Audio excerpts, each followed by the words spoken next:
আচ্ছা, এটা বুঝতে পেরেছো তো? অ্যাজ এ টিচার আমি সবসময় চেষ্টা করেছি যাতে স্টুডেন্ট ভালো করে বোঝে, কিভাবে বুঝলে হবে, ঠিক আছে?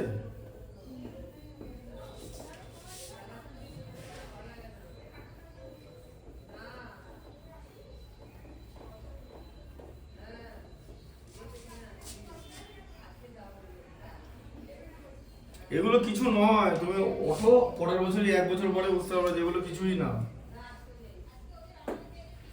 আর যদি কেউ মনে করে যে কোনো স্টুডেন্ট সায়েন্স নেবে এমনি, তাই সেটা কিন্তু মানে 11 কিন্তু এপ্রিল থেকে স্টার্ট হয়ে যাবে।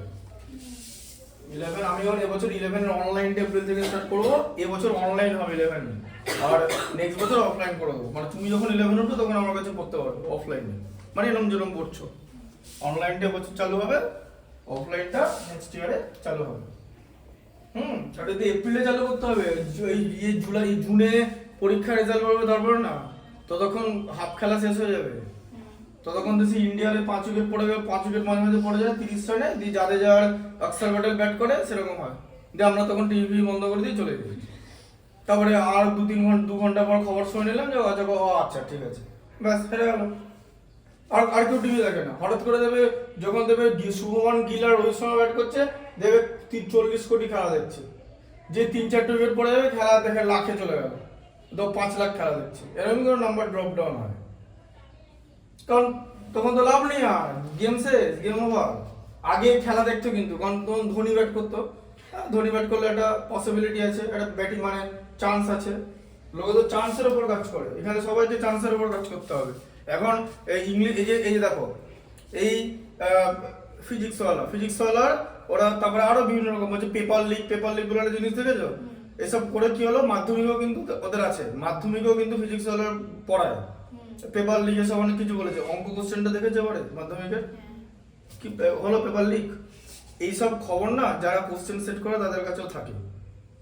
কি করবে বলতো, ওরা মোটামুটি একটা স্কেলিং করে ফেলে যে সারা বছর কে কোথায় পড়াচ্ছে, দিয়ে কি করবে, সিম্পল কনসেপ্টে চলে যাবে, বেসিক্সে, দিয়ে ওখান থেকে নিজের মতো কোশ্চেন বানাবে। যে কোশ্চেনের উত্তর কিন্তু তুমি পারবে যদি তুমি ভেতরে ঢোকো। ওরা তোমার মানে ইন ডেপথ নলেজ টেস্ট করবে। আর এরা কি করছে, বলছে ওই দাগের 20 অঙ্কটা করে যেতে, ওই বাদাম খেতে খেতে এটা 21 অঙ্কটা করে যেতে। এখানে বিষয়টা হচ্ছে ও ফিজিক্স হলার কনসেপ্টটা কি, যে ও হচ্ছে ধরো একটা পেপার দিয়ে দিল, দিয়ে সেখান থেকে ধরো কিছু কোশ্চেন কমন চলে আসবে, ওদের মধ্যে 100 পাবে, দিয়ে তাকে নিয়ে বিজনেস করবে।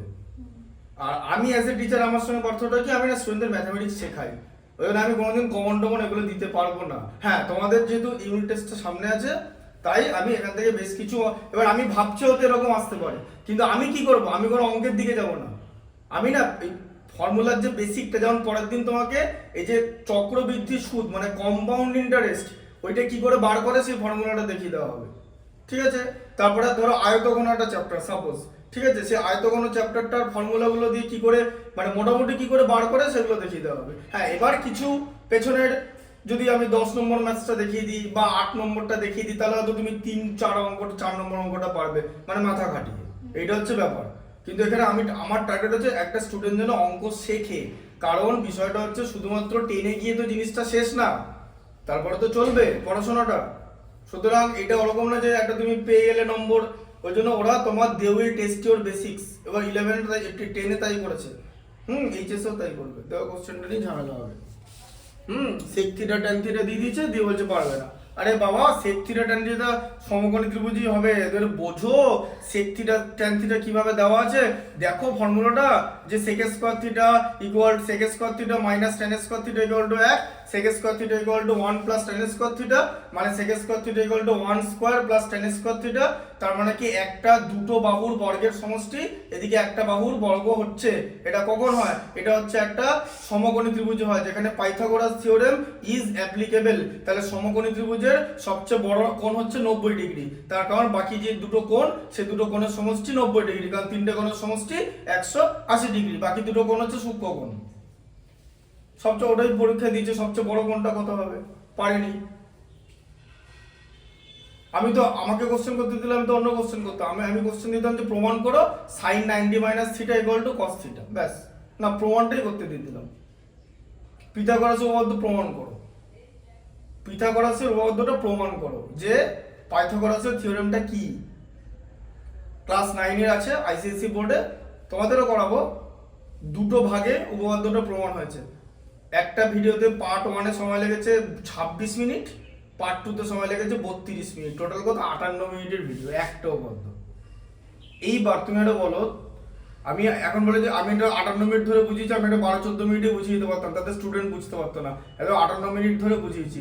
তারপর বলো এবার এই যে আমি যে এফর্টটা দিলাম, এবার কোনো স্টুডেন্ট যদি এটাকে প্র্যাকটিস না করে কোনোদিন করতে পারবে না। শুধু পাইথাগোরাস থিওরেম লিখে চলে আসবে, ঠিক আছে, আর কিছু হবে না। তাহলে ব্যাপারটা যে জিনিসটাকে শিখতে হবে, এটা শিখলে তোমার মাথা আরো খুলবে, তুমি পরের ম্যাথগুলো করতে পারবে, ঠিক আছে। মানে যে 18 নম্বরের অঙ্কটা এখন প্রচুর সময় লাগে করতে, পড়ে নিয়েছি একটুখানি। হ্যাঁ বলো, 18 নম্বরটা বলো কি আছে। কোনো ব্যাংক বার্ষিক 5% হারে সরল সুদ দেয়, ওই ব্যাংকে দীপবাবু বছরের প্রথমে দীপুবাবু বছরের প্রথমে 15,000 টাকা জমা দেওয়ার 3 মাস পরে 3,000 টাকা তুলে নিলেন এবং এবং টাকা তুলে নেওয়ার 3 মাস পরে আবার তিনি 8,000 টাকা জমা দিলেন। ওই বছরের শেষে দীপুবাবু সুদে আসলে কত টাকা পাবেন তা নির্ণয় করুন। বাবা, তাহলে 5% হারে সুদ দেয়, ঠিক আছে। তাহলে এখানে আর এর ভ্যালু সবসময় 5% থাকবে। আচ্ছা, বছরের শুরুতে মানে আসল, তাই তো? বছরের শুরুতে কত টাকা জমা রাখেন? 15,000 টাকা জমা দিয়েছে, 15,000 টাকা। এই 15,000 টাকা জমা দিয়েছে, তাই তো? আচ্ছা, টি কত হবে? 3 মাস পর টাকা তুলে নিয়েছে তো, তাহলে ও কি করেছে? জমা রেখে 3 মাস পর 3,000 টাকা তুলেছে। তার মানে এই 15,000 টাকা 3 মাসের জন্য ছিল তো, হ্যাঁ? তাহলে টি এর ভ্যালু হচ্ছে 3 মাস। কিন্তু আমি কি বলেছি, এই ফর্মুলায় মাসকে বছরে পরিণত করতে হবে, কারণ পিআরটি ফর্মুলায় টি হচ্ছে বছর হবে, তাই তো? তাহলে 3 মাস মানে 3/12 বছর, তাই তো? 3 এর 12 বছর তো, মাসকে 12 দিয়ে ভাগ করলে বছর হয়, তার মানে হচ্ছে 1/4 বছর, ঠিক আছে। তাহলে টি এর ভ্যালু হচ্ছে এখানে 1/4, বুঝতে পারলে? আচ্ছা, তাহলে এসআই কত হচ্ছে? P into R into T by 100। আচ্ছা, তাহলে কত হচ্ছে? 15,000 ইন্টু টি এর ভ্যালু হচ্ছে 1/4 বাই 100। কি করবে? 100 এর দুটো জিরো, এটা দুটো জিরো কেটে দাও, ঠিক আছে। তাহলে এখানে কত হলো? 150 ইন্টু 5 ইন্টু 1/4। আচ্ছা, 150 কে 5 দিয়ে গুণ করলে 5-15 কিরকম করে করবে? 5-15 75 শূন্য, 750 বাই 4 টাকা, এটা, ঠিক আছে, বুঝতে পেরেছো? আচ্ছা, এবার 3 মাস পরের কেস, ঠিক আছে। বলেছে 3 মাস হ্যাঁ 3 মাস পরে 3,000 টাকা তুলে নিলেন, ঠিক আছে। 3 মাস পর, তাহলে 3 মাস পরে আবার আর এর ভ্যালু 5% থাকবে, কিন্তু এখন ও 3,000 টাকা তুলে নিয়েছে ওখান থেকে, তাই তো? আসল থেকে, হ্যাঁ। তার মানে 15,000 টাকা থেকে ও 3,000 টাকা তুলে নিল, দিয়ে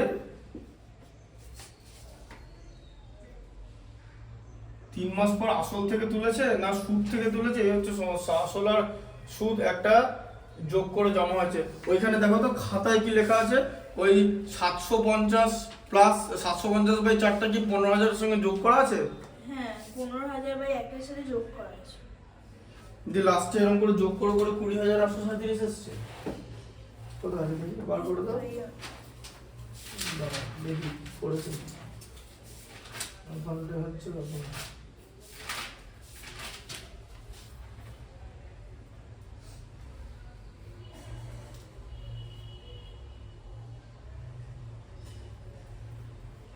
ঠিক আছে, দেখছি দাঁড়াও।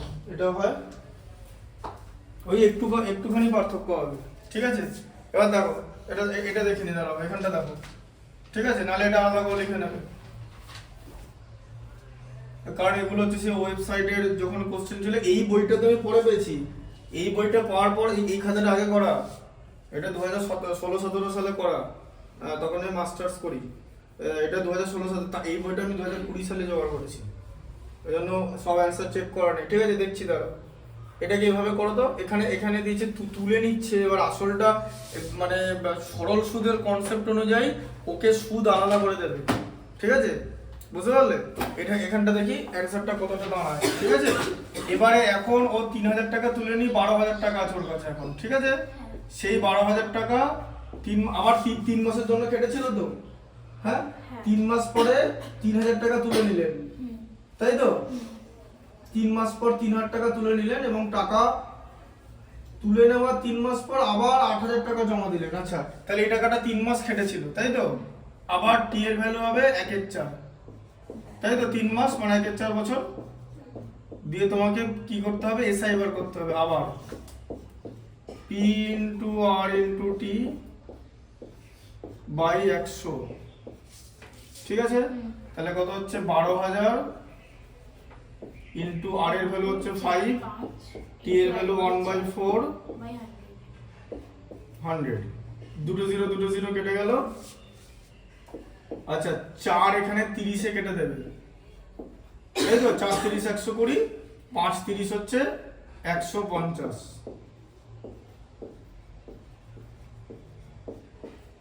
আচ্ছা, 150 টাকা হলো। আচ্ছা, এরপরে আবার আর এর ভ্যালু তো 5ই হবে, কিন্তু পি এর ভ্যালু কত হবে? ও মানে এই 12,000 টাকাটা 3 মাসের জন্য খেটেছিল, সেই 3 মাস ওকে 150 টাকা সুদ দিয়েছে, তাই তো? 3 মাস পর ও তো আবার 8,000 টাকা জমা দিয়েছে, তাহলে এখন কত হলো? তাই তো 12,000 প্লাস 8,000, এখানে 20,000 টাকা হলো জমা, তাই তো? 20,000 টাকা হলো। আচ্ছা, আর এবার দেখো 3 মাস, তাহলে এখানে প্রথম 3 মাস হলো, এটা 3 মাস খাটলো, তাই তো? 6 মাসের গল্প শেষ, তাই তো? আবার তিনি 8,000 টাকা জমা দিলেন, বছরের শেষে দীপুবাবু সুদে আসলে কত টাকা পাবেন? তাহলে এখনো বছরের কত মাস বাকি আছে? 3 মাস বাকি আছে। 3 আর 3 মাস আর 3 মাস 6 মাস হয়েছে মাত্র, 6 মাস বাকি আছে। এ দেখো 6 মাস, 6 মাস বাকি আছে, 6 মাস মানে 6/12 বছর, তার মানে হচ্ছে 1/2 বছর, ঠিক আছে? টি এর ভ্যালুটা হচ্ছে 1/2, তাহলে টি এর জায়গায় পরে 1/2 হবে, ঠিক আছে? আচ্ছা, তাহলে এসআই কত হবে?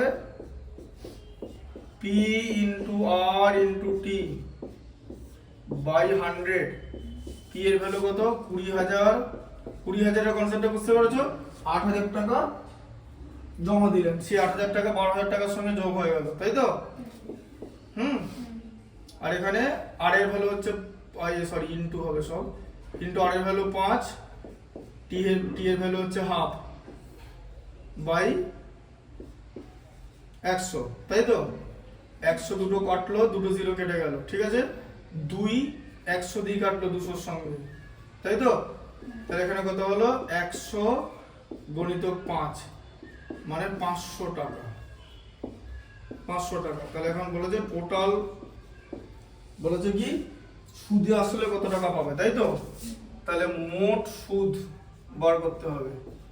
মোট সুদ কত হচ্ছে? এই একটা সুদ পেয়েছে 750/4 টাকা সুদ পেয়েছে, তার সঙ্গে এখানে 150 টাকা পেয়েছে, তাই তো? তার সঙ্গে এখানে 500 টাকা পেয়েছে, তাই তো? আচ্ছা, তাহলে 650 টাকা হচ্ছে যোগ করে 100 150 আর 500 750 টাকা প্লাস 750 কে তুমি 4 দিয়ে ভাগ করো, 4 100 400, এ দেখো 750 কে 4 দিয়ে ভাগ, 4 18 72, 3 30 এর মধ্যে 4 7 28, 2 20 এর মধ্যে 4 5 20, তাই তো? কেটে গেল, তাহলে 187.5, তার মানে কত হচ্ছে? 650 আর 150 800 আর 137 মানে 837.5। তাহলে সুদে আসলে কত পাবে বলো? সবৃদ্ধিমূল কত? সবৃদ্ধিমূল মানে সুদ প্লাস আসল, তো কত হচ্ছে? সুদ কত ছিল? সুদ তো এটা 837.5 প্লাস কত হবে? আসল কত ছিল? লাস্ট পর্যন্ত আসল কত ছিল? এই যে টাকাটা আসল লাস্ট পর্যন্ত প্রিন্সিপাল, হ্যাঁ এটা তো লাস্টের ছিল, হ্যাঁ। এই টাকাটার উপরে তো লাস্টেরটা হয়েছে, হ্যাঁ আসল হচ্ছে তাহলে 20,000 হবে, যোগ করে হবে তাহলে 20,000, এই যে 3টে জিরোর জায়গায় এই টাকাটা ঢুকে যাবে, তাই তো 20,837.5, হ্যাঁ এটা 0.5 আছে, ভালো করে খেয়াল করবে, ঠিক আছে 0.5 এই টাকাটা হচ্ছে, এবার আমার কনসেপ্টে টাকাটা হচ্ছে, আর ওখানে ওই কনসেপ্টটা ভুল না। এবার অঙ্কের হিসাব মতো এখানে মানে এই যে অঙ্কটা বলা আছে এখান থেকে এটাও হয়, তার কারণ 3,000 টাকা, এই 3,000 টাকা তুলে নিচ্ছে, এরকম হতে পারে যে সুদ থেকে তুলে নিচ্ছে, ঠিক আছে, কারণ এই টাকাটা জমা হয়ে আছে, ওখানে দেখবে ওইভাবে হিসাবটা করা আছে, ওই অঙ্কটা ওই কারণেই বড় হয়ে গেছে, ঠিক আছে, ওইটা ওখানেই বড় হয়ে গেছে। তুমি এটা কাজ করো, আমার যতদূর মনে হয় এইটা অ্যান্সার আছে বইতে, মোস্ট প্রবলি, ঠিক আছে, এটা অ্যান্সার আছে তো, এটাই অ্যান্সার হবে, তার কারণ 10-এর অঙ্ক তো বিরাট কিছু জটিল করতে চাইনি, ওইটা আছে। তাহলে এক কাজ করো, যে চক্রবৃদ্ধি সুদ লিখেছো ওই সরল সুদে ওই এই অঙ্কটা টুকে নাও তাহলে খাতায়, এটা ভিডিও থেকে দেখে দেখে ভিডিও থেকে দেখে টুকে নেবে। তার আগে আমি এখানে বলে দিচ্ছি, ভালো করে লিখে দিচ্ছি, হ্যাঁ এটা প্রথম ক্ষেত্র লিখে নেবে, এটা প্রথম ক্ষেত্র, আচ্ছা এটা এটা এটার উপর লেখা থাকবে হচ্ছে দ্বিতীয় ক্ষেত্র, ঠিক আছে দ্বিতীয় ক্ষেত্র, ঠিক আছে দ্বিতীয় ক্ষেত্র, আর এটা লেখা থাকবে ওইটাও কিন্তু হয়, এই যে বললাম কোশ্চেনের মানে ক্লিয়ার না, তাই না, কোশ্চেনের মানেটা ক্লিয়ার না তো, ওরকম দুরকম উত্তর তো বেরোবেই, কি বলেছে তার তো ঠিক নেই, প্রথম ক্ষেত্র দ্বিতীয় ক্ষেত্র তৃতীয় ক্ষেত্র সুদ আসল, ঠিক আছে। আচ্ছা এবার এখানে লিখে দিলাম তিনি মোট, এটা লিখে দিচ্ছে পুরোপুরি 20,837.5 টাকা পাবেন বলে, ঠিক আছে, বুঝতে পারলে, এটা ভালো করে দেখে নেবে, এই যে ঠিকঠাক করে কাটাকুটি গুলো দেখবে, ওই ভিডিওটা খুলে দেখে নেবে, কিন্তু ভিডিওটা ওই জন্যই বানানো, তাহলে তোমার টাইম কম লাগবে, এখানে যেমন ঢুকতে গেলে আরো 10 মিনিট লাগতো, সেটা টাইমটা বাঁচিয়ে নেবে, ঠিক আছে, ভিডিওতে ওটা দেখে নেবে ভালো করে, বুঝলে, এটাই অ্যান্সার, এটাই অরিজিনাল অ্যান্সার আছে তো, এটাই হওয়ার কথা বলতে কিছু না, ওইখানে ওইটা এর মানেটা এটা হতে পারে যে ওর টাকাটা জমা হয়ে আসছে, ওখান থেকে 3,000 কম এখানে দেবে, সেই কনসেপ্টে করা হয়েছে, বুঝতে পারলে। এবার এখানে তো পরিষ্কারভাবে কিছু বলেনি, তাই জন্য ওটা বড় হয়ে গেছে, ঠিক আছে, ওইটাও কাটাকুটি করার দরকার নেই, ওইটাও একটা অঙ্ক হয়, ওটা হয় না তা না, এটা ভুল অঙ্ক না, ঠিক আছে, এটাও ঠিক ওইটাও ঠিক। এবার যেহেতু তোমাদের অ্যান্সার এটা আছে, দেখবে কাছাকাছি, একদম কাছাকাছি অ্যান্সার আছে, দেখো ওটা কত হচ্ছে 848, তো এটা 837 এসেছে, একদমই কাছাকাছি, দেখো অ্যান্সারটা দেখো লাস্টে একদম মানে নিয়ার বাই অ্যান্সার আছে, 10-11 টাকার পার্থক্য হচ্ছে, বুঝলে ব্যাপারটা, এটাই করবে তাহলে বইতে যেহেতু এটা অ্যান্সার আছে, ঠিক আছে। আচ্ছা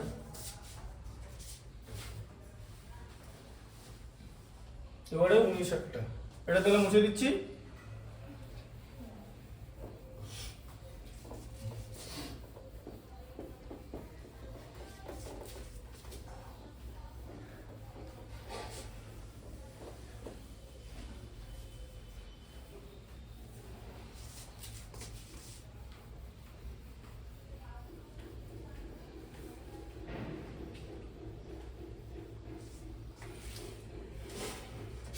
আচ্ছা 19টা পড়ো।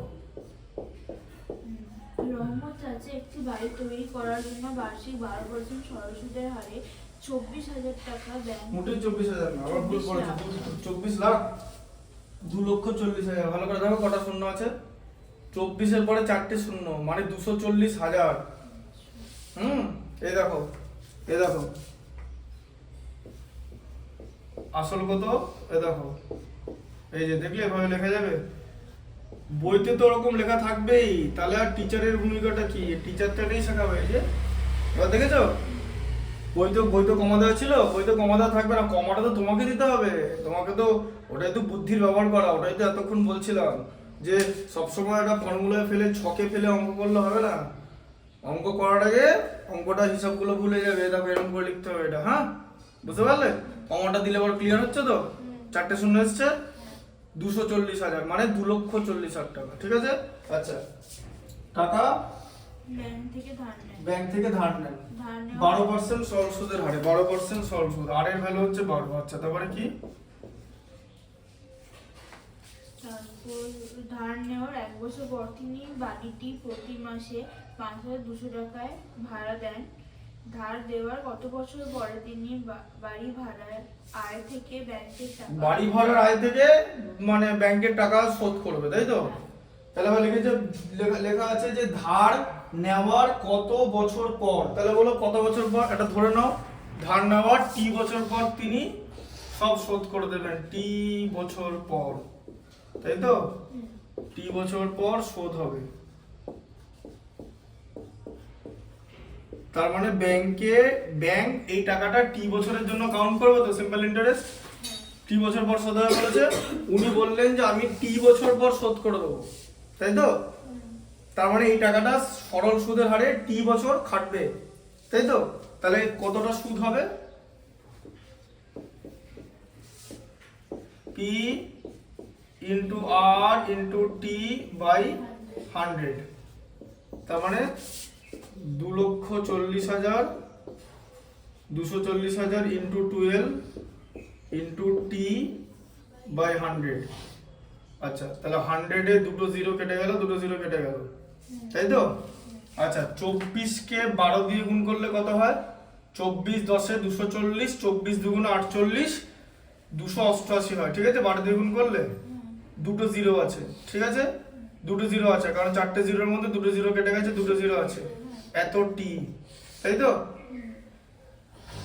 টাকা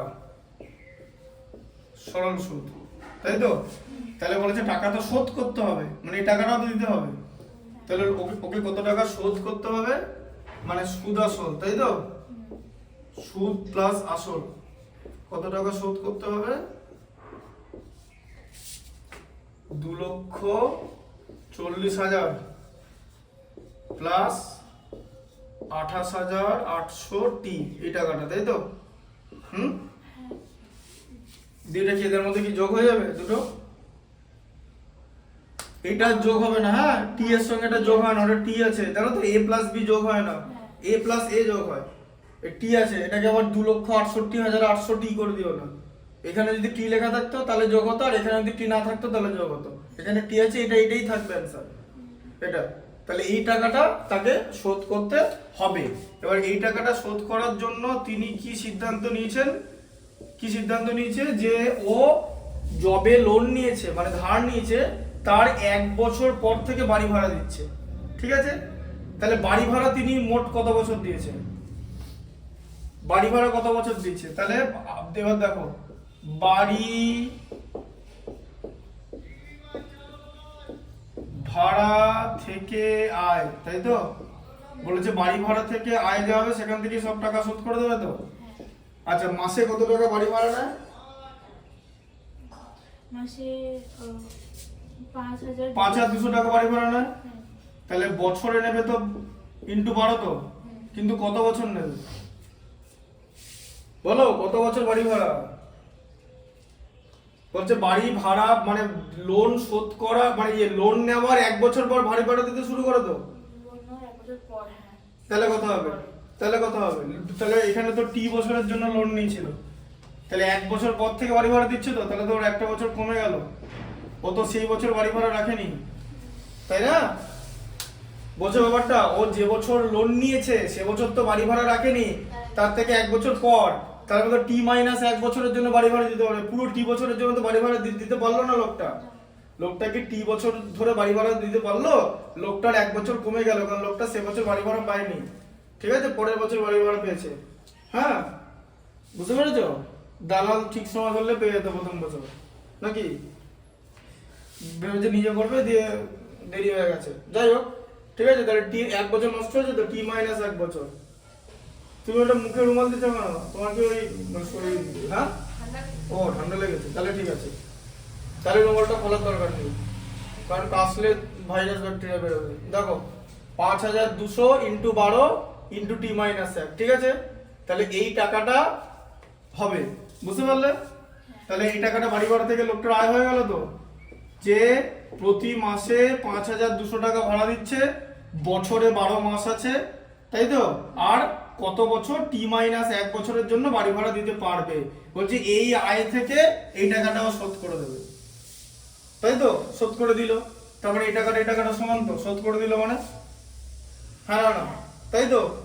তাহলে আমার ইকুয়েশনটা কি হবে বলো? এই যে এই দেখো 5200 ইন্টু 12 ব্র্যাকেটে টি মাইনাস 1 ইকুয়াল টু 2,40,000, মানে 240,000 প্লাস 28,800 টি, ঠিক আছে?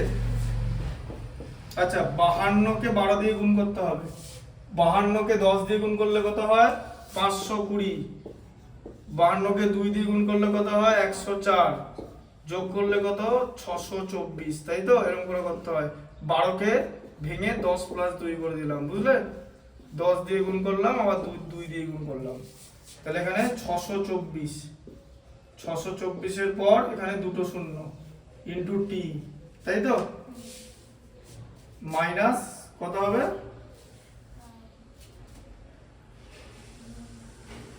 মাইনাস 1 দিয়ে গুণ হবে তো, এই 62,400 তো হবে, এই যে, তাই তো? এই যে প্রথমে তো এটাকে 12 দিয়ে গুণ করলে, এটাকে টি দিয়ে গুণ করলে এটা হয় তো, এবারে এই যে জিনিসটা আছে এটাতে মাইনাস 1 দিয়ে গুণ, এটাতে গুণ করে তো একটু আগে এটাই পেলাম, 62,000 টি পেলাম, তাই তো? 62,400 টি, এটা তো মাইনাস 62,400 তো হবে। এই যে এই গুণফলটা কত? 62,400 তো, তাকেই তো মাইনাস 1 দিয়ে গুণ করা হচ্ছে, মানে মাইনাস 62,400, তাই তো? ইকুয়াল টু, এই যে কনসেপ্টটা বুঝতে পারলে? এখানে ভুল করো না, কিন্তু ভুল করলেই কেলেঙ্কারি হয়ে যাবে।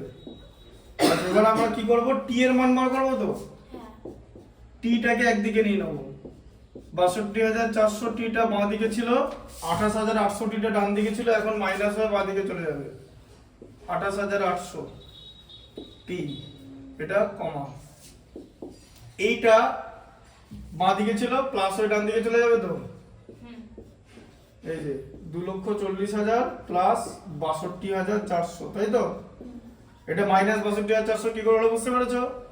200 কে 12 দিয়ে গুণ করলে 62,400, তাকে মাইনাস 1 দিয়ে গুণ করলে মাইনাস 62,400। এবার বিয়োগ করো, এই যে 0 থেকে 0 বাদ দিলে দুটো 0 থাকছে, টি, তাই তো? আচ্ছা 8, এখানে 4 আছে, 8 আর 6 14, 4 হাতে থাকবে 1, 8 1 9, আর 3 12 2 হাতে থাকবে 2 1 3, আর 3 6, তাই তো? বুঝতে পেরেছো? দেখিয়ে দিলাম। আচ্ছা এবার যোগ করে, এবার এখানে যোগ হবে, দুটো 0 যোগ হয়ে গেল, দুটো 0। আচ্ছা 4 আর 0 তে যোগ করলে 4, 2 আর 0 তে যোগ করলে 2, 24 আর 6 যোগ করলে 30, এই যে এটা ব্যাটা, ঠিক আছে? আচ্ছা এইখানে কমা পড়বে, 3টে করে 0 তে কমা পড়বে, 3টে করে ঘরে, ঠিক আছে? আচ্ছা তাহলে টি এর ভ্যালু কত? 3024, দুটো 0 ভাজিত 33,600, তাই তো? হ্যাঁ তাই তো? দেখো দুটো 0 কাটা, ঠিক আছে? 2 দিয়ে ভাগ করো, এটা 9 বছরের অ্যানসার হবে, কারণ এই 9 দিয়ে গুণ করলে হবে, দেখো 9 দিয়ে গুণ করো, দেখবে দেখো 336 কে 9 দিয়ে গুণ করো, 6 9 54, 4 হাতে থাকবে 5, 9 33, 297 আর 5 302 হলো। এখন যদি জিজ্ঞেস করে কি করে বুঝলাম 9 দিয়ে, এই যে 6 আর 9, 9 6 54, 4, এই যে লাস্টে তো 4 এলো, 6 এর তো লাস্টে 9 দিয়ে গুণ করলে 4, আর তো কিছু হয় না, 6 কে 2 5 8 দিয়ে গুণ করলে 12, এই 6 টা 48, তখন তো 8 হয়ে যাবে, 4 তো হবে না, 4 একমাত্র 6 কে 9 দিয়ে গুণ করলেই তো হয়, আর এটা কাছাকাছি তো 9 যাবে, কারণ 300 আছে, এটা 3000, মানে 9 এর কাছাকাছি তো যাবে। তুমি যদি এটাকে এখন 5 দিয়ে গুণ করে দেখো তাহলে তুমি তো বোকা, কারণ এটা তো 3000 চলে আসছে, উপরটা 3000 আছে তো, নিচে 300 আছে তো, 3000 আর 300 সম্পর্ক কি প্রায় 10 গুণ, ওই জন্য 9 দিয়ে গুণ করে দেখলাম, আর ভেতরে কাটাকাটি করার দরকার নেই। এইবার ধরো স্কুলের স্যার শেখাচ্ছে, এখানে এরকম 2 কাটো 2 কাটো 2 কাটো 2 কাটো 2 কাটো 2 কাটো করতে করতে সব নষ্ট, তাই না? ওটা আমি চাইলেই দেখাতে পারতাম, ওটা দেখানোর কিছু না, তুমি ক্লাস 5 থেকে শিখেছো, যেটা দেখাচ্ছি সেটা ভালো করে দেখো, বুঝতে পারলে ব্যাপারটা? কনসেপ্টটা মাথায় ঢুকলো? তাহলে কত হবে? 9, ঠিক আছে? তার মানে টি এর ভ্যালু 9 বেরোলো। তাহলে তিনি 9 বছরের জন্য টাকা ধার নিয়েছিলেন। এই যে টি বছর পর শোধ হবে, লিখেছে যে তিনি মানে কত বছর পর তিনি টাকা শোধ করবেন, 9 বছর পর তিনি বাড়ি ভাড়া থেকে আয় করে টাকা শোধ করবেন, তাই তো?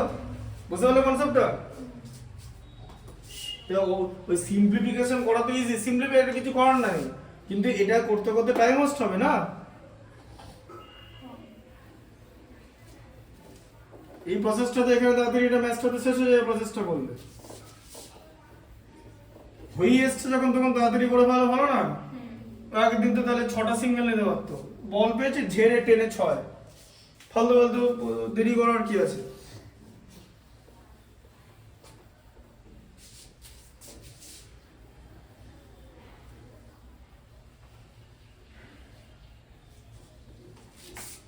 আচ্ছা এবারে 20 অঙ্কটা, 20 অঙ্কটা পড়ো। রথীন বাবু তার 2 মেয়ে প্রত্যেকের জন্য ব্যাংকে এমনভাবে টাকা জমা রাখেন যাতে প্রত্যেক মেয়ের বয়স যখন 18 বছর হবে তখন প্রত্যেক মেয়ে 120,000 টাকা পাবে। ব্যাংকের বার্ষিক সরল সুদের হার 10% ও মেয়েদের বর্তমান বয়স যথাক্রমে 13 এবং 8 বছর। তিনি প্রত্যেক মেয়ের জন্য ব্যাংকে কত টাকা জমা রেখেছেন হিসেব। আচ্ছা প্রত্যেক মেয়ের জন্য কত টাকা ব্যাংকে জমা রেখেছিলেন। আচ্ছা এমন প্রত্যেক মেয়ের জন্য এমন ভাবে টাকা রাখা আছে, তাহলে প্রত্যেক মেয়ের জন্য কত টাকা জমা রেখেছে সমান টাকা, ঠিক আছে? আচ্ছা এটা হচ্ছে বড় মেয়ে, কত টাকা জমা রেখেছে, পি টাকা জমা রেখেছে, তাই তো? আচ্ছা আর এর ভ্যালু কত, মানে সুদের হার কত, 10%, তাই তো? আচ্ছা বড় মেয়ে মানে টি, আচ্ছা ভালো করে বোঝো এবারে। তাহলে বড় মেয়ের জন্য বি টাকা জমা রেখেছে, বলেছে এমন ভাবে টাকা রাখে ওদের যখন 18 বছর বয়স হবে তখন পাবে। তাহলে এখন বড় মেয়ের বয়স কত, 13 বছর, যখন 18 বছর বয়স হবে তখন বড় মেয়ে টাকাটা পাবে, তাই তো? তার মানে 18 মাইনাস 13, 5 বছর জন্য জমা থাকবে বর্তমান বয়স, তাই না? এই যে বড় মেয়ের বয়স তো এখন 13 বছর, বড় মেয়ের বয়স কত, 13 বছর। বড় মেয়ে কখন টাকা পাবে, যখন 18 বছর হবে, তার মানে টাকাটা কত দিনের জন্য খাটবে, 5 বছর। টি এর ভ্যালু কত, 5, ব্যাস হয়ে গেল। আচ্ছা তাহলে এবার দেখো SI, E into R into T by 100, তাহলে কত হচ্ছে, পি ইন্টু 10 ইন্টু 5 বাই 100, ঠিক আছে?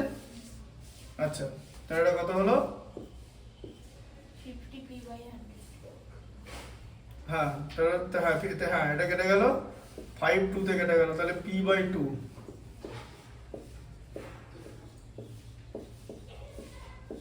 p/2 টাকা। এবার অঙ্কটা ভালো করে একটু পড়া যাক। তার 2 মেয়ের জন্য ব্যাংকে এমনভাবে টাকা জমা রাখেন যাতে প্রত্যেক মেয়ের বয়স যখন প্রত্যেক মেয়ে 1,20,000 টাকা করে পাবে।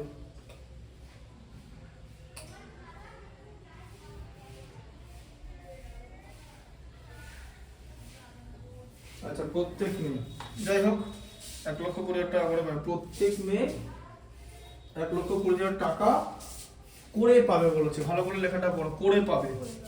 আচ্ছা তার মানে কত, আসলটাও পাবে, তার মানে এখানে কত হচ্ছে, আসলটা পি তো, তার সঙ্গে সুদ যোগ হয়ে গেল, সব বৃদ্ধি মূল 1,20,000 টাকা, এই যে, তাই তো?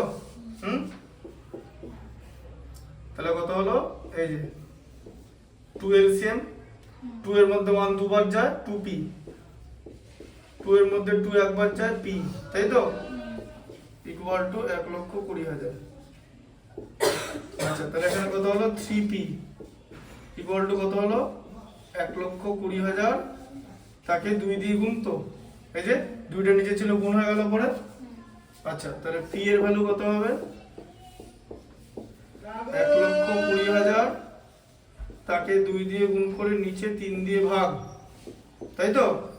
3 40 এ 120, তাই তো? 40 কে 2 দিয়ে গুণ করলে 80, 3টে শূন্য রয়ে গেছে, এই টোটালটাই দেখিয়ে দিলাম।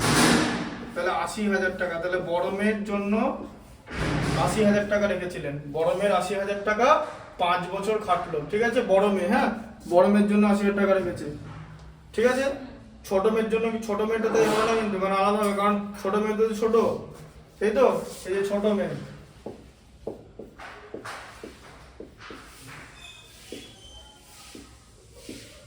ছোট মেয়ের জন্য ধরে নিলাম পি টাকা রেখেছে,